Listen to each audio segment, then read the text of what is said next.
या देवी सर्वभूतेषु शक्तिरूपेण संस्थिता नमस्तस्यै नमस्तस्यै नमो नमः। जय माता दी भक्तों। दुर्गा सप्तमी का पाठ करने से मानसिक और शारीरिक सुख मिलता है। हमें संयम के साथ श्री दुर्गा सप्तशती का पाठ प्रतिदिन करना चाहिए। अगर हम ना कर पाए तो उसका श्रवण जरूर करना चाहिए। आज हम अध्याय 9 पाठ शुरू करेंगे। राजा ने कहा, हे भगवान, आपने रक्त बीज वध संबंधित देवी चरित्र का विचित्र महात्म्य मुझे बताया। रक्त बीज की मृत्यु के अनंतर क्रुद्ध शुभ और निशुभ ने आगे क्या किया, अब मैं उनका वर्णन सुनना चाहता हूँ। तब ऋषि ने राजा से कहा, हे राजन, युद्ध में रक्त बीज तथा अन्य राक्षसों के हनन से शुभ निशुभ के क्रोध की पराकाष्ठा हो गई। इस प्रकार अपनी विशाल दैत्य सेना का संहार होते देख क्रुद्ध निशुभ देवी की ओर दौड़ पड़ा। उसके साथ ही दानों की प्रमुख सेना थी। उसके आगे पीछे तथा आपार्श्व भाग में बड़े बड़े अंगरक्षक दैत्य थे, जो कुपित होकर अपने होठ काटते हुए देवी को मार डालने के उद्देश्य से आए। महाबली शुंभ भी अपनी समस्त सेना के साथ मातृगणों से युद्ध करने लगा। के पश्चात मचंडिका के वध करने के लिए आ पहुंचा। इसके अनंतर शुभ निशुभ का घमासान युद्ध देवी के साथ होने लगा। वे दोनों महाबलवान दैत्य मेघों की तरह अपने बाणों की देवी पर भीषण वर्षा कर रहे थे। उन दोनों के निक्षिप्त बाणों को चंडिका ने अपने बाणों से काटकर शस्त्रों द्वारा उन राक्षसों के अंगों को पीड़ित कर दिया। तब निशुंभ ने तेज धार वाली तलवार से चमकती हुई ढाल लेकर देवी के वाहन सिंह के मस्तक पर आघात किया। अपने वाहन सिंह के प्रहारित होने पर देवी ने झुरप नामक प्राण के द्वारा निशुंभ की उस तलवार को काट गिराया। अष्ट रजत जड़ित ढाल को भी टुकड़े टुकड़े कर दिए। ढाल और तलवार से रहित होकर उस दानव ने शक्ति का प्रयोग किया, किंतु चक्र के द्वारा देवी ने उस शक्ति के दो खंड कर दिए। तब निशुंभ क्रोध से तिलमिला उठा और देवी का वध करने के लिए अपना शूल संभाला, किंतु देवी ने उस शूल को मुक्के की मार से ही चूर्ण कर डाला। तब तब उसने अपनी गदा को घुमाकर देवी पर आघात किया, परंतु वह गदा देवी के त्रिशूल से कटकर नष्ट हो गई। इसके अनंतर वह दैत्य हाथ फरसा लेकर देवी की ओर बढ़ा। तब देवी ने अपने बाणों की वृष्टि से उस दैत्य को धराशायी कर दिया। अपने पराक्रमी भाई को धरती पर गिरते हुए शुंभ अत्यंत क्रोधित होकर देवी को मारने के लिए दौड़ा। अपनी आकाशव्यापी लंबी अष्टभुजाओं से युक्त वह दैत्य रक्त आयुष युद्धों से सुसज्जित होकर शोभित होने लगा। उसे आते देखकर देवी ने अपना शंखनाद धनुष की प्रत्यंचा द्वारा रण स्तर में घोर टंकार किया। इसके पश्चात संपूर्ण दैत्य सेना के तेज को नष्ट करने वाले घंटे के नाद से समस्त दिशाओं को गुंजायमान कर दिया। जिस सिंह की गर्जना को सुनकर बड़े बड़े मदमस्त गजराज भी सहम जाते थे, उस देवी वाहन सिंह ने अपनी दहाड़ से दसों दिशाओं को कपा दिया था। तब काली ने आकाश में छलांग लगाकर अपने दोनों हाथों से पृथ्वी पर प्रहार किया। उस क्रिया से ऐसा भयंकर शब्द उत्पन्न हुआ, जिससे पहले के सभी शब्द उसमें विलीन हो गए। तब शिव दूती ने असुरों के लिए शुभ अट्टहास करके सब राक्षसों का दिल दहला दिया, परंतु इन सब से शुंभ को अत्यंत क्रोध हुआ। उस समय देवी ने शुंभ को लक्ष्य करके कहा, ओ दुरात्मन, खड़ा रह। तब आकाश मार्ग से खड़े सभी देवगण देवी की जय जयकार करने लगे। तब शुंभ ने ज्वालाओं से लपलपाती हुई अत्यंत भीषण शक्ति चलाई। अग्निमयी पर्वत के सदृश उस भयंकर शक्ति को देवी ने बड़े भारी लुआठी से दूर कर दिया। उस समय शुंभ के सिंहनाद से त्रैलोक गूंज उठे। हे राजन, उसकी ध्वनि से ऐसा प्रतीत हुआ मानो वज्रपात हुआ हो, और जिसमें अन्य सभी शब्द समा गए। शुंभ और देवी के परस्पर चलाए हुए बाणों के दोनों प्रतिद्वंदियों ने अपने बाणों द्वारा सैकड़ों और हजारों टुकड़े कर डाले। तब क्रुद्ध होकर चंडिका देवी ने शुंभ पर अपने त्रिशूल से प्रहार किया। उस आघात को सहन न कर सकने के कारण शुंभ दैत्य चेतनाहीन होकर भूमि पर गिर पड़ा। इतने में ही निशुंभ की चेतना लौट आई और उसने बाणों की वर्षा करके देवी काली और उसके वाहन सिंह को घायल कर दिया। फिर उस असुरराज ने अपने 10,000 हाथों को पैदा करके चक्रों के आघात से देवी को आच्छादित कर डाला। तब असहाय पीड़ा निवारणी देवी दुर्गा ने क्रुद्ध होकर अपने बाणों से उन चक्रों और बाणों को काट दिया। तब देवी के इस अतुलनीय शौर्य को देखकर निशुम्भ अपने सैन्य दल के साथ चंडिका का वध करने के उद्देश्य से हाथ में गदा लेकर बहुत वेग से उन पर झपटा। देवी ने अपने तीक्ष्ण तलवार से उसकी गदा को काट दिया। गदा नष्ट होते ही उसने हाथ में शूल धारण कर लिया। देवताओं के पीड़क शुंभ को हाथ में सूल लेकर आते देख चंडिका ने बड़े वेग से अपना सूल चलाकर उसके वक्ष को विद्ध कर दिया। शूल ने से छाती छिद जाने पर उसी के समान महाकाय दैत्य अपनी छाती से निकल कर खड़ी रह कहता हुआ बोलने लगा। उस निकलते हुए दैत्य की बात पर देवी अट्टहास कर उठी, तलवार से उसका सिर काट गिराया। तब वह दैत्य भूमि पर गिरकर ढेर हो गया। तत्पश्चात सिंह अपनी दाढ़ों से उस दैत्य की गर्दन चबाने लगा और वह दृश्य बहुत ही डरावना प्रतीत हो रहा था। तो उधर काली और शिवदूती ने भी अपने दूसरे दानों को खाना शुरू कर दिया। कौमारी की शक्ति से विदारित होकर कितने ही महादानव नाश को प्राप्त हुए। ब्रह्मांडी के मंत्रपूत जल के द्वारा कितने ही दैत्य निष्प्रभ होकर भाग गए। कितने ही दानव महाशरीर के त्रिशूल से छिन्न भिन्न होकर नष्ट हो गए। वाराही के थुथुन की मार से कितने ही हड्डी पसली चूर चूर हो गई। वैष्णवी ने अपने चक्र के प्रहार से राक्षसों के खंड खंड कर डाले। इंद्र के हाथ से चलाए हुए वज्र से आघात होकर कितनों को ही अपनी जान गंवानी पड़ी। उस युद्ध में कुछ दानव नष्ट हो गए, कुछ भाग खड़े हुए तथा अगणित राक्षस काली, शिवदूती और सिंह के द्वारा काल कवलित हो गए। 9वां अध्याय समाप्त होता है। अब 10वें अध्याय को हम आरंभ करते हैं। ऋषि ने कहा, हे राजन, अपने प्राण प्रिय भाई निशुंभ को मृत तथा सारी सेना का विनाश देखकर शुंभ ने क्रोध पूर्वक कहा, दुष्टा दुर्गे, तू अपने बलि से गर्वित होकर मिथ्या अभिमान न कर। तू बड़ी स्वाभिमानी बनी फिरती है, किंतु दूसरी स्त्रियों के बल पर लड़ाई लड़ रही है। तब देवी ने कहा, ओ दुष्ट, मैं नितांत अकेली ही हूँ। देख, ये सब तेरी ही विभूतियां हैं, ये तो मुझसे ही सन्निहित हो रही हैं। तत्पश्चात ब्रह्माणी आदि संपूर्ण देविका अंबिका देवी के सिर में विलीन हो गई। उस समय वहां पर केवल अंबिका देवी ही विद्यमान रह गई थी। तब देवी ने कहा, मैं अपनी विभूतियों से अनेक रूपों में यहाँ प्रकट हुई थी। अब उन सब आकारों से मैंने समेट लिया है। अब मैं अकेली ही युद्ध के लिए सन्नद्ध हूँ। तुम भी स्थिर भाव से तत्पर हो जाओ। ऋषि ने कहा, सभी देवताओं दानवों के समझ देवी और शुंभ के घमासान युद्ध प्रारंभ हुआ। उन दोनों प्रतिद्वंदियों का युद्ध तीक्ष्ण शस्त्रों के प्रहार और बाणों की वर्षा के कारण बहुत ही भयंकर प्रतीत होने लगा। उस समय देवी के छोड़े हुए सैकड़ों दिव्य अस्त्रों को शुंभ ने अपने अस्त्रों द्वारा काट डाला। इसी प्रकार प्रत्युष में देवी ने भी शुंभ द्वारा निष्पास्त्रों को क्षण भर में ही अपने हुकार शब्द के उच्चारण मात्र से ही विनष्ट कर दिया। तब उस दानव ने अपने सैकड़ों बाणों को चलाकर देवी को ढक दिया। ऐसा देखकर कुपित देवी ने भी अपने बाण से उसके धनुष को काट दिया। धनुष कटाने से दैत्यराज ने हाथ में शक्ति उठा ली, किंतु देवी ने अपने चक्र द्वारा उस शक्ति को खंडित कर दिया। तदनंतर उस दैत्य ने सैकड़ों चंद्रमा की भांति चमचमाती हुई ढाल तथा तलवार लेकर देवी पर आक्रमण कर दिया। तब चंडिका ने उसके आते ही अपने तीक्ष्ण बाणों से उस चमचमाती हुई ढाल और तलवार को काट दिया। इसके बाद उस दानव के घोड़े सारथी मृत्यु को प्राप्त हुए। धनुष को उसका कट हो चुकी थी।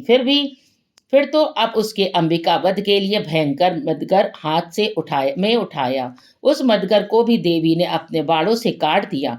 फिर वह दैत्य हिम्मत न हार कर केवल मुक्का बांधकर द्रुत गति से देवी की ओर झपट पड़ा। उस दैत्य ने देवी के हृदय में अपने मुक्के से प्रहार किया। देवी ने भी उसकी छाती में एक थप्पड़ मारा। देवी के इस थप्पड़ से वह भूमि पर गिर गया, किंतु वह संभल कर पुनः उठ गया। फिर वह एकाएक देवी से पर उछल पड़ा। देवी को एक आकाश में उड़ चला। तब देवी आकाश में निराधार रहकर ही उसके साथ युद्ध करने लगी। उस समय आकाश में दोनों परस्पर युद्ध करने लगे। उनके इस युद्ध को देखकर ऋषि मुनि विस्मित हो गए। फिर अंबिका ने शुंभ के साथ दीर्घ काल तक युद्ध करने के पश्चात उसे घुमाकर भूमि पर पटक दिया। पृथ्वी पर गिरने के पश्चात वह दैत्य पुनः देवी से युद्ध करने के लिए द्रुत गति से दौड़ पड़ा। तब दैत्यराज शुंभ को आते देख देवी ने त्रिशूल से उसकी छाती बेधकर उसे भूतल पर गिरा दिया। उस त्रिशूल के भयंकर आघात से होकर अपने उसके प्राण निकले और वह समस्त सागरों, द्वीपों और पर्वतों सहित संपूर्ण पृथ्वी को आंदोलित करता हुआ धरती पर आ गिरा। उस दुरात्मा की मृत्यु से समस्त विश्व आनंदित हो गया। आकाश निर्मल दिखाई पड़ने लगा। उत्पात सूच मेघ और उल्कापात सभी शांत हो गए। नदियां भी अपनी स्वाभाविक गति से प्रभावित होने लगी। उस दैत्य का क्षय होने से सभी देवों की अपार हर्ष हुआ और गंधवार्दित मधुर गान करने लगे। अन्य गंधर्व वाद वादन करके अप्सराएं नृत्य करने लगी। पवित्र वायु बहने लगी। सूर्य की मलिनता दूर होकर प्रभा चमकने लगी। अग्निशाला की बुझी हुई अग्नि प्रज्वलित हो गई और समस्त दिशाओं में गूंजने वाले भीषण शब्द भी शांत हो गए। ऋषि ने कहा, देवी के द्वारा शुंभ का वध होते ही इंद्रादि देवता अग्निदेव को आगे करके कात्यायनी देवी की स्तुति करने लगे। उस समय उन देवगणों की मनोवांछा पूर्ण होने से उनके मुख की कांति चमक रही थी और उस प्रकाश में संपूर्ण दिशाएं अलौकिक हो रही थीं। देवताओं ने कहा, शरणापन्न की पीड़ा निवारण देवी, हमारे ऊपर प्रसन्न होकर संपूर्ण जगत की जननी प्रसन्न हो। हे विद्येश्वरी, विश्व का त्राण करने करो। हे देवी, तुम ही चराचर विश्व की अधिशात्री हो। तुम ही इस जगत की एकमात्र आधारभूता हो, क्योंकि पृथ्वी के रूप में तुम्हारी ही अवस्थिति है। हे देवी, तुम्हारा पौरुष अलंघनीय है। तुम ही जल के रूप में स्थित होकर समस्त जगत की तृप्त करती हो। सप्तशती का 11 अध्याय प्रारंभ। तुम अनंत बलशालिनी वैष्णवी शक्ति हो। इस जगत की कारण रूपिणी पराप माया हो। हे देवी, तुमने ही इस संपूर्ण जगत को मोह में डाल रखा है। तुम्हारी प्रसन्नता पाकर ही लोग पृथ्वी पर मोक्ष लाभ करते हैं। हे देवी, समस्त विद्याएं तुम्हारे भिन्न भिन्न स्वरूप हैं। इस विश्व में जितनी भी नारियां हैं सब तुम्हारी ही प्रतिमूर्ति हैं। हे जगदम्बे, तुमने ही इस विश्व की व्याप्त कर रखा है। तुम्हारी स्तुति किस प्रकार की हो सकती है? तुम सभी स्तवन पदार्थों से परे और परावाणी हो। जब तुम ही सर्वस्वरूपा देवी होकर स्वर्ग और मोक्षदायिनी हो, तो इसी रूप में तुम्हारी स्तुति हो गई। तुम्हारी स्तुति के लिए इससे बढ़कर दूसरी और कौन सी बात हो सकती है? समस्त प्राणियों के हृदय प्रवेश में बुद्धि रूप बनकर निवास करने तथा स्वर्ग और मोक्ष देने वाली नारायणी देवी, तुम्हें हमारा नमस्कार है। क्रमशः पर कला काष्ठा आदि रूप में परिणाम और को की ओर ले जाने वाली तथा विश्व के उपसंहार के समर्थ नारायणी में मेरा नमस्कार है। नारायणी, तुम सभी मांगलिक वस्तुओं को देने वाली मंगलमयी हो। तुम ही कल्याणदायिनी शिव स्वरूपा हो। सभी पुरुषार्थों और की प्रदान करती शरणागत वत्सला त्रिनयना और गौरी हो। तुम्हें मेरा प्रणाम है। तुम सृजन पालन और संहार की शक्ति भूता सनातनी देवी, गुणाधार और सर्वगुण संपन्न हो। हे नारायणी, तुम्हें प्रणाम है। शरणागत असहायों, पीड़ितों आदि की रक्षा के तत्पर रहने वाली समस्त क्लेश निवारणी नारायणी देवी, तुम्हें मेरा प्रणाम है। हे नारायणी, तुम ब्रह्मांडी के वेश में हंसों के विमान पर बैठकर कुछ मिश्रित जल का छिड़काव करती रहती हो। तुम्हें मेरा प्रणाम है।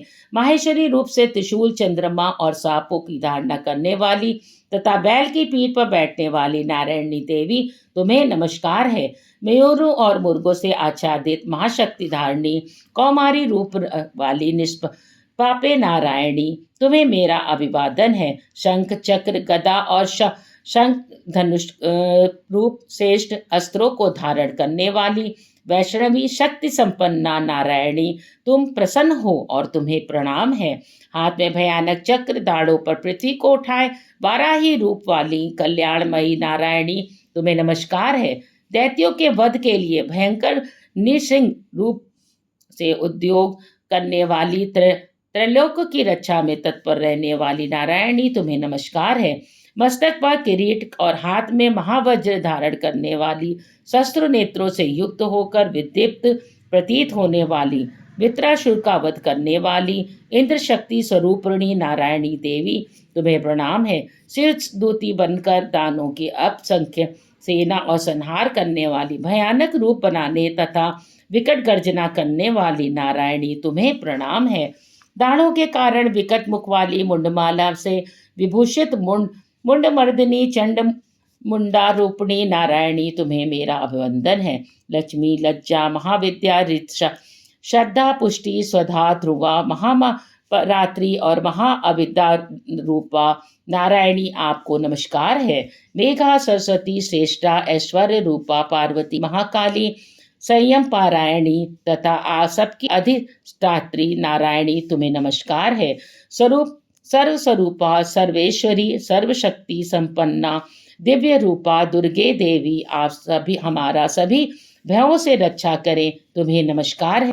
हे कात्यायनी तीन नेत्रों से विभूषित हो हमारा सौम्य मुख हमारा संपूर्ण भयों से हमारा प्राण है।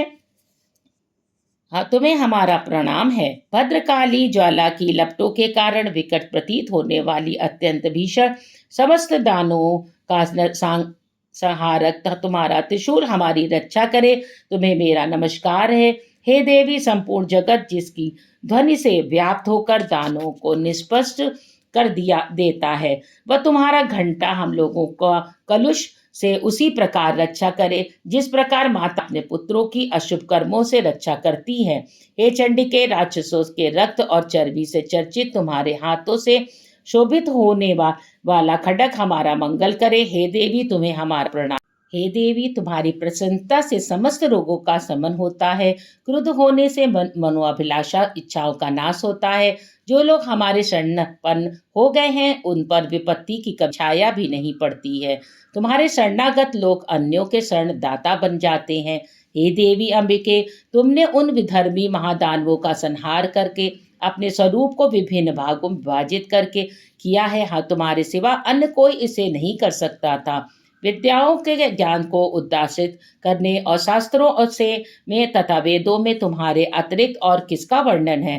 तुम्हारे सिवा तो दूसरी ऐसी कोई शक्ति नहीं है जो इस जगत को अज्ञान रूपी अंधकार के कारण आच्छादित ममता रूपी गर्त में सदैव भटकाती रहे, जहाँ दैत्य भयंकर विषधर सांप शत्रु लुटेरों की जमात और देवाग्नि हो, वहाँ तथा समुद्र के बीच में साथ रहकर तुम विश्व का निरंतर कल्याण करती रहती हो। हे विद्येश्वरी तुम विश्व की पालन करते हो, विश्व रूपा संपूर्ण विश्व की धारयित्री हो। तुम भगवान विद्येश्वर के लिए ही वध हो। जो लोग भक्ति भाव से तुम्हारे सामने मस्तक टेकते हैं वे निखिल विश्व का आश्रयदाता बन जाते हैं। हे देवी प्रसन्न हो। असुरों का वध करके तुमने जिस प्रकार शीघ्र ही हमारा उद्धार किया उसी प्रकार सदैव हमें शत्रु में से मुक्त कराओ। समस्त जगत का पाप ताप नाश करे। उत्पात एवं पापों के परिणाम स्वरूप उत्पन्न महामारी आदि उपद्रवों का शीघ्र ही निवारण करे। विश्व की पीड़ा दूर करने देवी हम तुम्हारे चरणों में नतमस्तक हुए हैं। हम पर प्रसन्न हो। त्रिलोकवासियों को आराध्या परमेश्वरी सब लोगों को वर प्रदान करो। हे देवी देवी ने कहा, देवो मैं वर देने के लिए तत्पर हूँ। तुम अपना स्पृष्ट और मुझसे वर प्राप्त करो। संसार के कल्याणकारक वर को मैं अवश्य ही दूंगी। देवताओं ने कहा, हे सर्वेश्वरी तुम इसी प्रकार त्रैलोक की संपूर्ण विपत्तियों का निवारण करो और हमारे शत्रुओं का क्षय करो। ऐसा सुनकर देवी ने कहा कि वैवस्त मयंतर और 28वें युग में शुंभ और निशुंभ नामक 2 अन्य दानवों की उत्पत्ति होगी। तब मैं नंद गोप की पत्नी यशोदा के गर्भ से अवतरित होकर विंध्याचल में जाकर रहूंगी और उन दोनों दैत्यों का नाश करूंगी। तदंतर मैं पृथ्वी पर भयंकर रूप से अवतार ग्रहण कर वैप्र नाम वाले असुरों का संहार करूंगी। उन दैत्यों के भक्षण काल में मेरे दांत अनार पुष्प की तरह लाल हो जाएंगे। तब स्वर्ण में देवता और मृत्यु लोक में मनुष्यगण सदैव मेरा स्तवन करते हुए मुझे रक्त दंतिका के नाम से संबोधित करेंगे। तत्पश्चात जब भूतल पर 100 वर्षों तक वृष्टि नहीं होगी और जल का अभाव रहेगा, तब मनुष्यों की स्तुति में मैं भूमि पर आयोनी जात रूप में उत्पन्न होंगी। उत्पत्ति के बाद 7 नेत्रों से मुनियों को देखूंगी तथा मनुष्य शताक्षी नाम से मेरा कीर्तन करेंगे। देवताओं उस समय मैं अपने शरीर से उत्पन्न शाखों और संपूर्ण जगत का भरण पोषण करूंगी। वर्षा न होने तक वे शाक द्वारा ही प्राण धारण करेंगे। ऐसा करने पर पृथ्वी में शाकंभरी नाम से मेरी प्रसिद्धि होगी। उसी अवतार में मैं दुर्ग नामक महादैत्य का संहार करूंगी। इससे मेरा नाम दुर्गा देवी के रूप में विख्यात होगा। फिर जब मैं भीम रूपक बनकर मुनियों की रक्षा के लिए हिमालयवासी दानों का भक्षण करूंगी, उस समय सब मुनिजन भक्ति पूर्वक मस्तक झुकाकर मेरी स्तुति करेंगे। उस समय मेरा नाम भीमा देवी के रूप में प्रसिद्ध होगा। जब अरुण नामक दानव त्रैलोक्य में उपद्रव करेगा, तब मैं तीनों लोकों के हितार्थ षष्ठ पादयुक्त अगणित भौरों का रूप धारण कर उसका संहार करूंगी। उस समय सब लोग मुझे भ्रामरी के नाम से जानेंगे। उसी प्रकार मैं दानवों के उत्पात होने पर अवतार लेकर शत्रुओं का वध करती रहूंगी। इस तरह से 11वां अध्याय श्री दुर्गा सप्तशती का समाप्त होता है। जय माता दी। दोस्तों, अगर आपने हमारे चैनल को लाइक और सब्सक्राइब नहीं किया है तो ज़रूर कर दें। धन्यवाद।